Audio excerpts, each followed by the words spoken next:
હે હિન્દુના બાળકો, જરાક વિચારજો, જરાક વિચારજો. હિન્દુસ્તાનમાં ઠાકોર જન્મ આપ્યો છે, જરાક વિચારજો, આંખ ખોલજો. ફક્ત બસ ઉપર એડવર્ટાઇઝમેન્ટ જોઈ, માંસની મીટની એડ જોઈ, મીટની એડ જોઈ. હૃદયમાં એમ થયું, આ દેશની આ સ્થિતિ, આ દેશની આ સ્થિતિ. અને કોણ રોકશે? મીટની એડો આવવા માંડી. ભક્તો યાદ રાખજો, હિન્દુસ્તાનની ઊંચાઈ એટલે આકાશ આભને આમથી ઊંચાઈ છે. એને પરાસ્ત કરવા માટે દુનિયાના 350 દેશો આજ મીંડ્યા, દુનિયાના 350 દેશો મીંડ્યા છે. કોઈ પણ ભોગે આ બધાને આપણા જેવા કરી નાખો, કોઈ પણ ભોગે હિન્દુસ્તાન આપણા જેવું કરી નાખો. એક હિન્દુસ્તાન એવો છે જે દેશની અંદર હજારો સતી નારીઓ થઈ છે, હજારો સંતો થયા છે, હજારો શુરાઓ થયા છે, હજારો મહાપુરુષો થયા છે. એક હિન્દુસ્તાનની ધરતી એવી છે, વારંવાર આ ધરતી પર સ્વયં ભગવાનને આવવાનું મન થાય.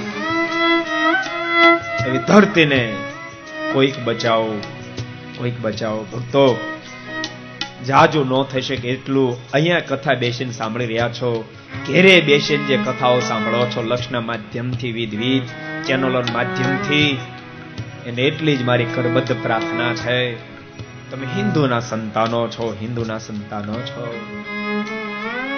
જોજો, તમને ભ્રષ્ટ કરવાને માટે દુનિયા આજ મંડી, ભ્રષ્ટ કરવા માટે. મહેરબાની કરી જિંદગીમાં કોઈ મીટ નહીં ખાશો, મીટ નહીં ખાશો, ઈંડા નહીં ખાશો.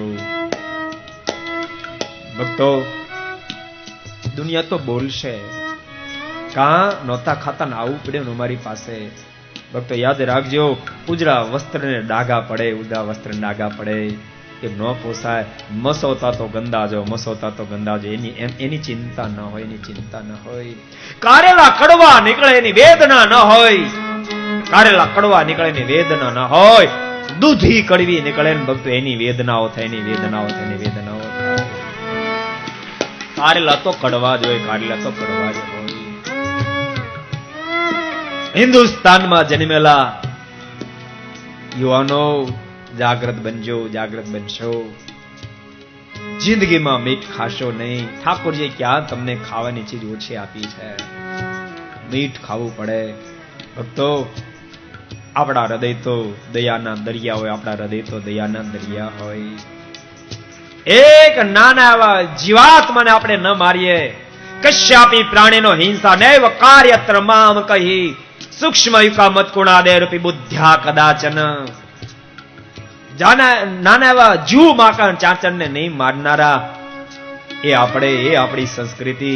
અને ભક્તો બકરાઓને મારી નાખી, કુકડાઓને મારી નાખી, આપણા પેટ ભરી, આપણા પેટ ભરી આપણું હિન્દુત્વ લાજે, આપણું હિન્દુત્વ લાજે, આપણું હિન્દુત્વ લાજે. આપણે હિન્દુસ્તાનનું ગૌરવ હોવું જોઈએ, હિન્દુ જાતિમાં જન્મનું ગૌરવ હોવું જોઈએ.